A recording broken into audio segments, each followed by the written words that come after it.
यहाँ से तो चलो यहाँ से शुरुआत करते हैं। लेकिन गधा का एक छोटा भाई और भी है जो उससे कम ही गधा है, और वह है बैल। जिस अर्थ में हम गधे का प्रयोग करते हैं, कुछ उसी से मिलते जुलते अर्थ में बछिया के ताव को भी प्रयोग करते हैं। लेकिन गधा का छोटा भाई है कौन? बैल। और वह है बैल जिसका अर्थ हम गधे का प्रयोग करते हैं। कुछ उसी से मिलते जुलते अर्थ बछिया के ताव का भी प्रयोग करते हैं। कुछ लोग बैल को शायद बेवकूफ या सर्वश्रेष्ठ कहेंगे, मगर हमारा विचार ऐसा नहीं है। बैल कभी कभी मारता भी है, कभी कभी अड़ियाल बैल भी देखने में आता है और भी कई रीतियों से अपना असंतोष प्रकट कर देता है। एवं उसका स्थान गधे से नीचा है।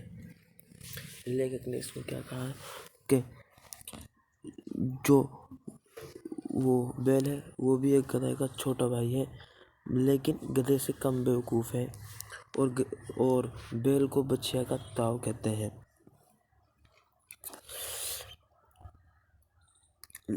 और क्या कहा कि उसका स्थान गधे से नीचे है।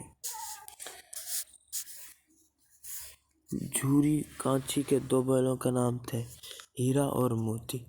दोनों पछाई जाति के थे, देखने में सुंदर, काम में चौकस, डील में ऊंचे। बहुत दिनों साथ रहते रहते दोनों में भाईचारा हो गया। जो झूरी था उसके पास दो बैल थे, एक का नाम था हीरा और एक का नाम था मोती। वो दोनों पछाई जाति के थे और देखने में सुंदर, काम में चौकस, डील में ऊंचे थे। वो दोनों बहुत दिनों साथ रहते रहते उन दोनों में भाईचारा हो गया था। दोनों आमने सामने या आसपास बैठे हुए एक दूसरे से मूक भाषा में विचार विनिमय करते थे।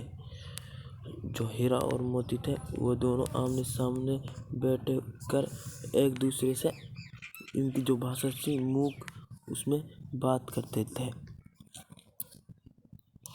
एक दूसरे के मन की बात कैसे समझ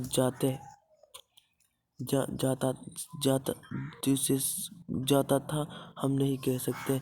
अवश्य ही उनमें कोई ऐसी गुप्त शक्ति थी जिससे जीवों से श्रेष्ठता का दावा करने वाला मनुष्य वंचित है। जो वे बैल थे उनमें एक ऐसी शक्ति थी, मतलब वो अपने मन से ही बात समझ लेते थे। दोनों एक दूसरे को चाट कर और सूंघ कर अपना प्रेम प्रकट करते थे। जो हीरा और मोती थे वो दोनों बहुत अच्छे दोस्त थे। वो क्या करते थे, अपना प्रेम कैसे प्रकट करते थे, एक दूसरे को चाट कर। कभी कभी दोनों सींग भी मिला लिया करते थे। जो हीरा और मोती थे वो कभी कभी सींग मिला लिया करते थे। विग्रह के नाते से नहीं, केवल विनोद के भाव से, आत्मीयता के भाव से, जैसे दोस्तों में घनिष्ठता होती है, ढोल धड़ा होने लगता। इसके बिना दोस्ती कुछ फुसफुसी, कुछ हल्की सी रहती है, जिस पर ज्यादा विश्वास नहीं किया जा सकता। जिस वक्त ये दोनों बैल हल या गाड़ी में जोत दिए जाते और गर्दन हिला हिला कर चलते, उस वक्त हर एक की यही चेष्टा होती कि ज्यादा से ज्यादा बोझ मेरी ही गर्दन पर आए। जब इन दोनों बैलों को हल में जोत देते थे तो ये क्या सोचते थे, नहीं सोचते थे कि इससे ज़्यादा मेरे ऊपर बोझ आए, और वो नहीं हीरा ये सोचता था कि इससे ज़्यादा मेरे ऊपर बोझ आए, मोती ये सोचता था कि इससे ज़्यादा मेरे ऊपर आए। दिन भर के बाद दोपहर या संध्या को दोनों खुलते तो एक दूसरे को चाट कर अपनी थकान मिटा लिया करते। नांद में खली भूसा पड़ जाने के बाद दोनों साथ उठते, साथ नांद में मुंह डालते और साथ ही बैठते। एक मुंह हटा लेता तो दूसरा भी मुंह हटा लेता। जब इनको या खाने में भूसा वूसा मिलता तो ये दोनों साथ मुंह डालते। अगर एक मुंह हटा लेता तो दूसरा हटा लेता। इससे हमें क्या पता चलता है कि इन दोनों में गहरी दोस्ती थी। संयोग की बात है कि झूरी ने एक बार गोई का ससुराल भेज दिया। बैलों को क्या मालूम वे क्यों भेजे जा रहे हैं। समझे मालिक ने हमें भेज दिया। अपना ये बेच जाना उन्हें अच्छा लगा या बुरा कौन जाने, पर झूरी के साले गाया को घर तक गोई ले जाने में दांतों पसीना आ गया। पीछे से हाँकता तो दोनों दाएं बाएं भागते, पगैया पकड़कर आगे से खींचता तो दोनों पीछे को जोर लगाते, मारता तो दोनों सींग नीचे करके हुंकारते। अगर ईश्वर ने उन्हें वाणी दी होती तो झूरी से पूछते, तुम हम गरीबों को क्यों निकाल रहे हो। हमने तो तुम्हारी सेवा करने में कोई कसर नहीं उठा रखी। वो जो वे बैल थे, अगर उनके हमारी तरह जुबान होती तो वह अपने मालिक से पूछते, तुम हमें क्यों बेच रहे हो। हमने तो तुम्हारी सेवा करने में कोई कमी नहीं छोड़ी। हमें तो तुम्हारी चाकरी में मर जाना कबूल था। हमने कभी दाने चारे की भी शिकायत नहीं की। तो वे दोनों मन में क्या सोचते हैं, हमें तो तुम्हारी चाकरी में मर जाना भी अच्छा बेहतर था इससे। हमने तो कभी तुम्हारे दाने चारे की भी शिकायत नहीं की। तुमने जो कुछ खिलाया वह सिर झुकाकर खा लिया, फिर तुमने हमें इस जालिम के हाथ क्यों बेच दिया।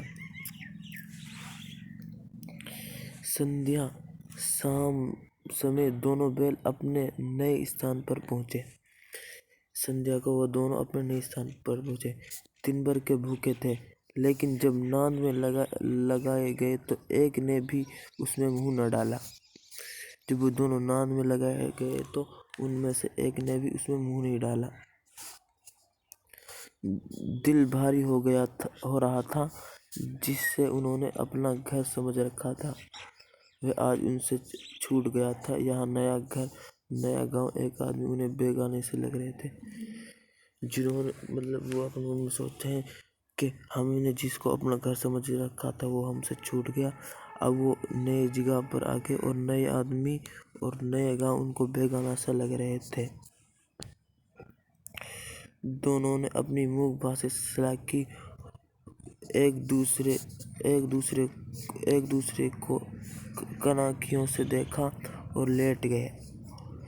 जब गांव में सोता पड़ गया तो दोनों ने जोर मारकर पगे तुड़ा ढाले और घर की तरफ चले। जब सब लोग सो गए तो उन्होंने क्या किया, उसको रस्सी को तोड़कर वहां से भाग गए।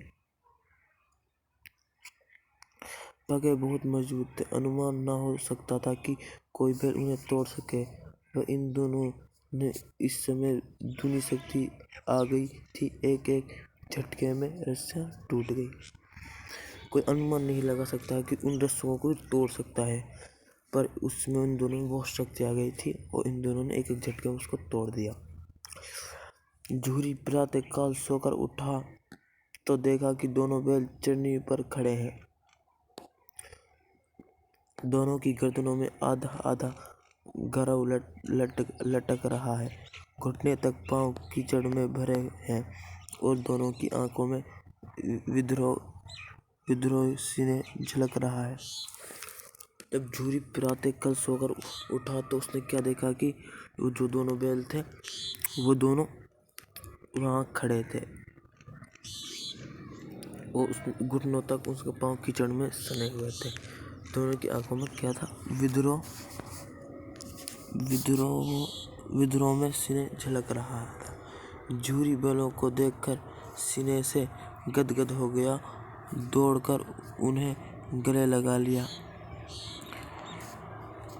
प्रेमलिंग और चुंबन का वह दृश्य बड़ा ही मनोहर था।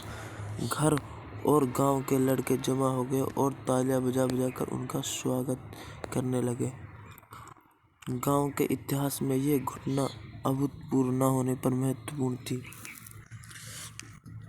बाल सभा में निश्चय किया, दोनों पशु वीरों को अभिनंदन पत्र देना चाहिए। कोई अपने घर से रोटी लाए और कोई गुड़, कोई चोकर, कोई भूसी।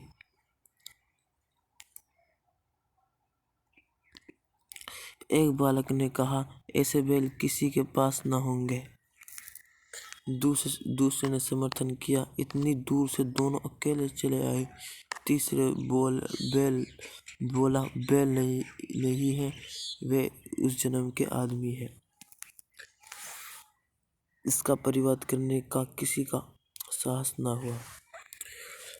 झूरी की स्त्री ने बैलों को दीवार पर देखा तो जल उठी। बैलों कैसे नमक हराम बैल हैं कि एक दिन वहां काम न किया, भाग खड़े हुए। तो जो झूरी की पत्नी थी, उन्होंने उनको देखकर क्या कहा कि कितने नमक हराम बैल हैं, एक दिन वहां काम नहीं किया और भाग खड़े हुए। झूरी अपने बैलों पर यह आक्षेप न सुन सका। नमक हराम क्यों है? चारा दाना ना दिया होगा तो क्या करते? स्त्री ने रौब के साथ कहा, बस तुम ही तो बैलों का खिलाना जानते हैं, और तो सभी पानी पिला पिला कर रखते हैं। झूरी ने चिढ़ाया, चारा मिलता तो क्या भागते?